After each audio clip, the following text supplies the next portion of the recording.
Assalamualaikum warahmatullahi wabarakatuh. Pada video pembelajaran kali ini, kita akan membahas mengenai penanganan surat masuk, baik secara sentralisasi maupun desentralisasi.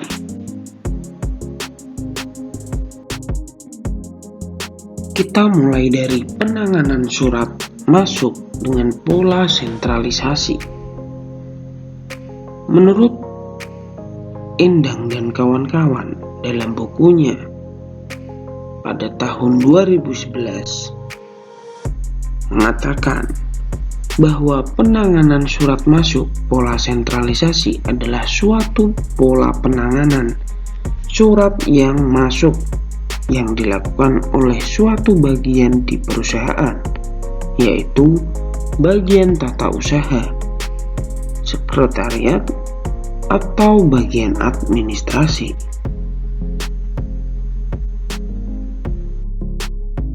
Di dalam suatu perusahaan, terdapat beberapa langkah-langkah penanganan surat masuk secara sentralisasi.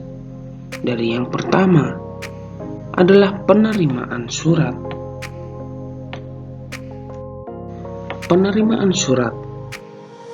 Langkah yang pertama adalah penerimaan surat. Pola penerimaan surat pada setiap kantor sangat berbeda-beda. Pada pola sentralisasi, sistem buku agenda, penerimaan surat dilakukan oleh tata usaha. Jadi, langkah yang pertama adalah penerimaan surat yang dilakukan oleh tata usaha. Ini adalah pola yang paling awal di mana surat akan masuk. Yang kedua adalah penyortiran surat. Setelah surat diterima oleh bagian tata usaha atau administrasi atau bahkan sekretariat, selanjutnya surat dipisahkan atau disortir. Ada dua pola penyortiran pada bagian penerimaan surat, yaitu penyortiran berdasarkan alamat tujuan. Ini untuk bagian apa surat itu ditunjukkan. Lalu, penyortiran jenis surat dapat dilihat dari amplopnya dengan ciri khusus yang telah diterangkan pada bab sebelumnya. Jika surat itu untuk perseorangan dan menyangkut masalah pribadi, surat dapat langsung diberikan kepada pihak yang dituju. Tetapi apabila surat itu merupakan surat dinas, niaga, maupun resmi, surat harus diproses lebih lanjut karena menyangkut kepentingan suatu organisasi atau perusahaan.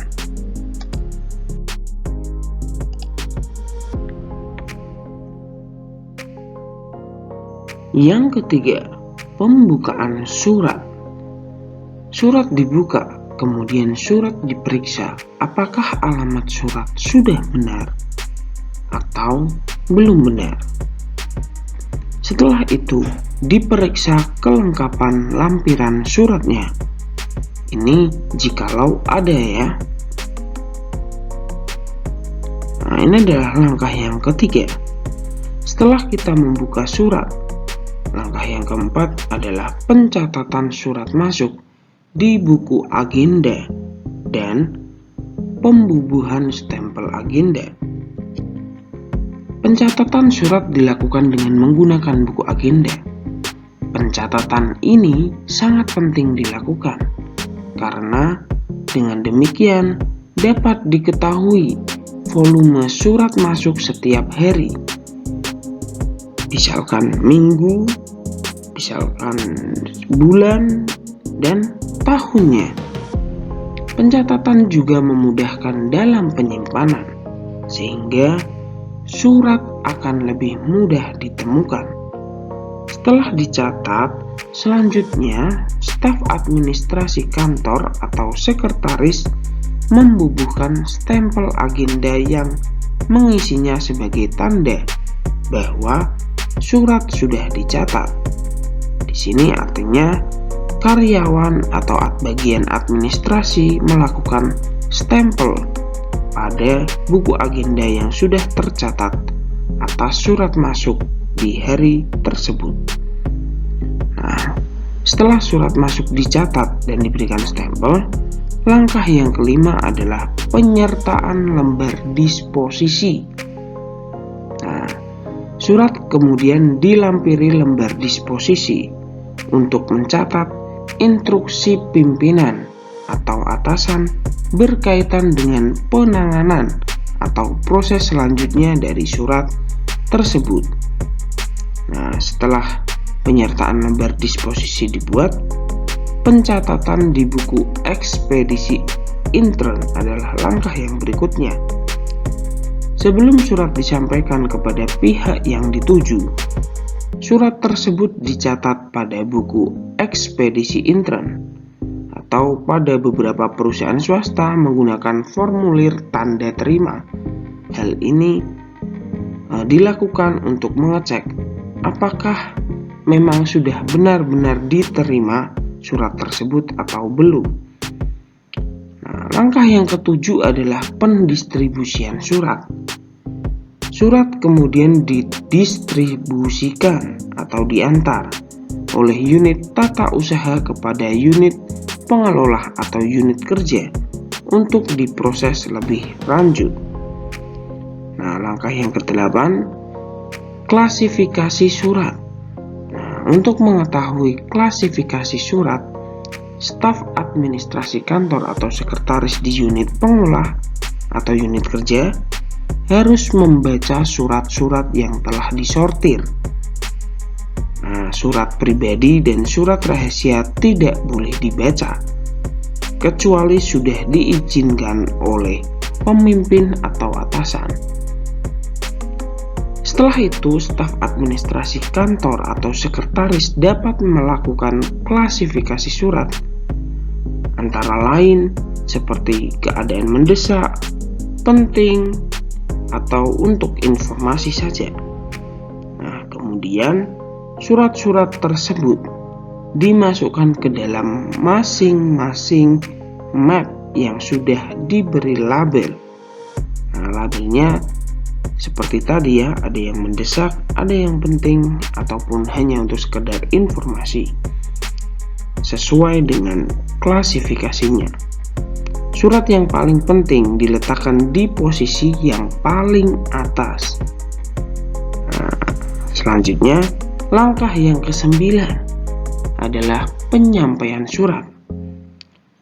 Surat-surat yang sudah di dalam file tadi, di dalam map, selanjutnya segera disampaikan kepada atasan atau pimpinan agar ia memberikan disposisi surat. Nah, setelah itu, langkah yang ke-10 adalah tindak lanjut. Apabila atasan sudah menuliskan disposisi surat, ada kemungkinan 3 lanjutan. Nah, 3 lanjutan itu apa saja? Yang pertama, mengedarkan surat. Nah, setelah ada disposisi surat dari pimpinan atau atasan untuk mengedarkan surat, surat tersebut harus segera diberikan kepada orang yang ditunjuk dengan dikopi terlebih dahulu dan dicatat di buku ekspedisi intern. Jika orang yang sudah dimaksud tersebut lebih dari 1, surat tersebut harus diperbanyak sehingga setiap orang yang ditunjuk akan mendapatkan salinan suratnya. Saat surat tersebut diberikan kepada orang yang telah ditunjuk, pihak yang menerima surat harus menandatangani tanda terima surat di buku ekspedisi intern. Yang kedua, kemungkinan kedua adalah membalas surat. Setelah adanya disposisi surat dari pimpinan atau atasan untuk membalas surat, surat tersebut harus segera dibalas kepada orang atau perusahaan yang mengirimkan surat pada perusahaannya. Yang ketiga, menyimpan surat. Setelah surat selesai diproses, surat asli dikembalikan oleh staf administrasi kantor atau sekretaris ke unit tata usaha atau sekretariat untuk disimpan dan diarsipkan menggunakan sistem penyimpanan tertentu, antara lain sistem subjek, sistem abjad, sistem wilayah, sistem tanggal, dan sistem nomor. Jadi, setiap tata usaha memiliki sistemnya masing-masing. Nah, tergantung suratnya nanti masuk ke bagian subjek atau abjad dan sebagainya, tergantung dari tata usahanya yang mengelola penyimpanan surat.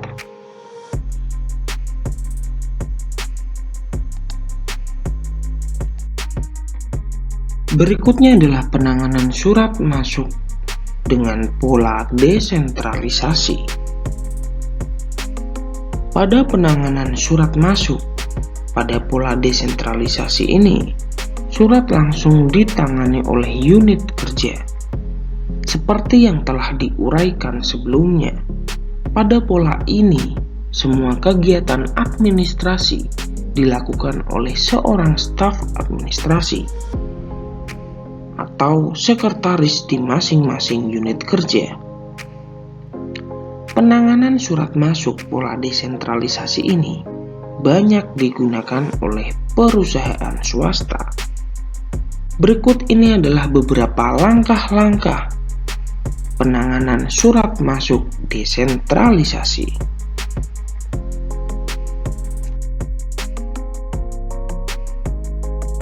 Berikut ini adalah langkah-langkah penanganan surat masuk dengan pola desentralisasi.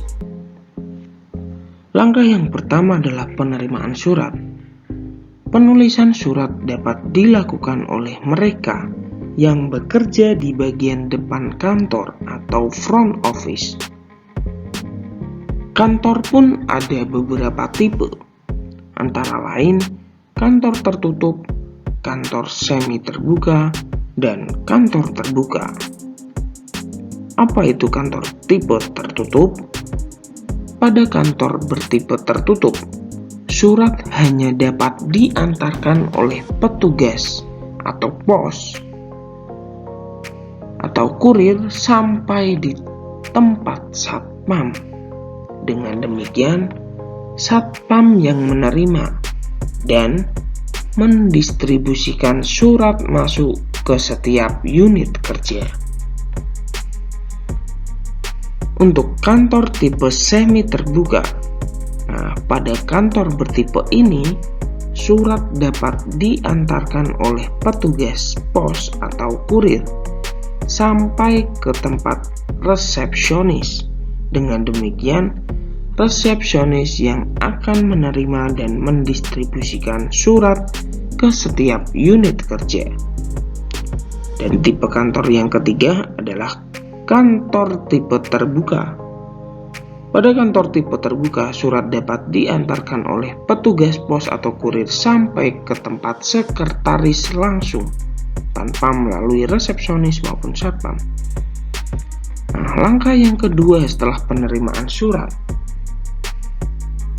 adalah penyortiran surat. Ada dua tahap penyortiran oleh staf administrasi kantor atau sekretaris, yaitu penyortiran berdasarkan alamat tujuan, untuk siapa surat itu ditunjukkan. Lalu, penyortiran surat tersebut berdasarkan ciri-ciri amplopnya yang dibagi menjadi 3 kelompok, yaitu surat pribadi, surat rahasia, atau surat niaga atau dinas, dan surat resmi. Ada 3 surat dalam penyortirannya.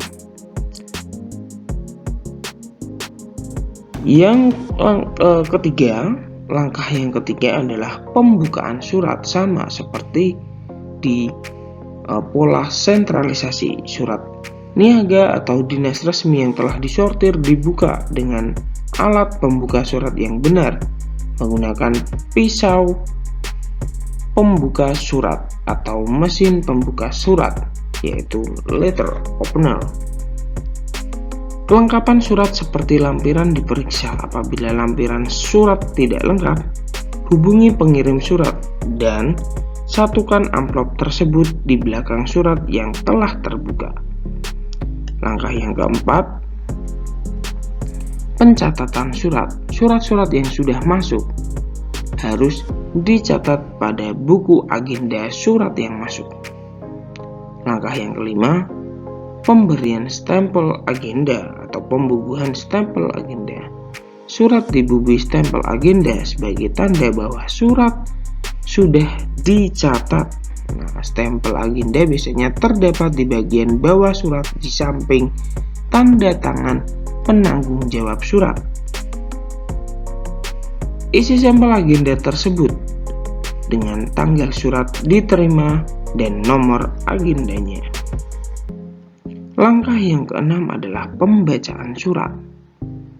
Surat kemudian dibaca untuk mengetahui permasalahan surat, serta untuk menentukan tingkat kepentingan surat tersebut, apakah termasuk surat yang mendesak, penting, atau hanya sekedar informasi. Langkah yang ketujuh, pemberian intonasi pada surat. Apabila isi surat tersebut memerlukan keterangan tambahan, buatlah catatan kecil atau yang disebut anotasi. Pada kertas achieve note agar pimpinan atau atasan mengerti benar tentang isi surat tersebut. Catatan atau anotasi tersebut disatukan dengan suratnya. Langkah yang kedelapan, pengklasifikasian surat. Setelah mengetahui klasifikasi surat tersebut, pisahkan surat menurut kelompoknya yang digolong menjadi 3 bagian, yaitu mendesak, penting, atau hanya sekedar info. Untuk surat mendesak, yaitu surat yang harus ditangani paling biasanya 1-2 hari. Untuk klasifikasi penting, yaitu surat yang dapat ditangani dalam 3-5 hari. Kalau untuk klasifikasi info, surat dapat ditangani dalam 5-7 hari.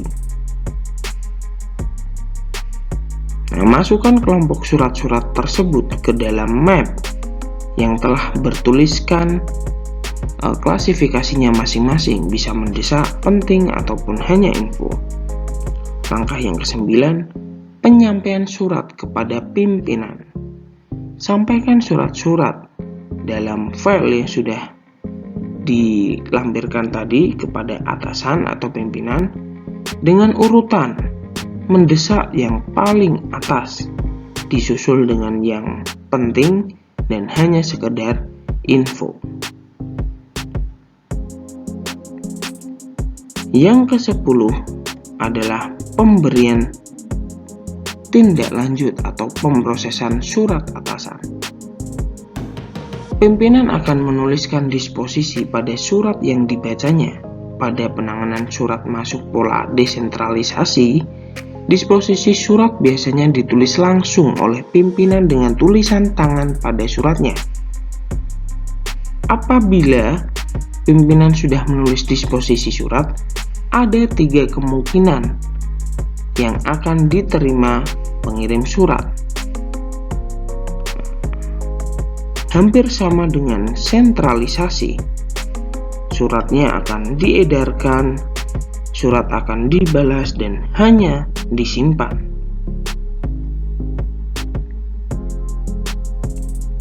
Oke, itu adalah langkah-langkah dari penanganan surat masuk melalui pola desentralisasi.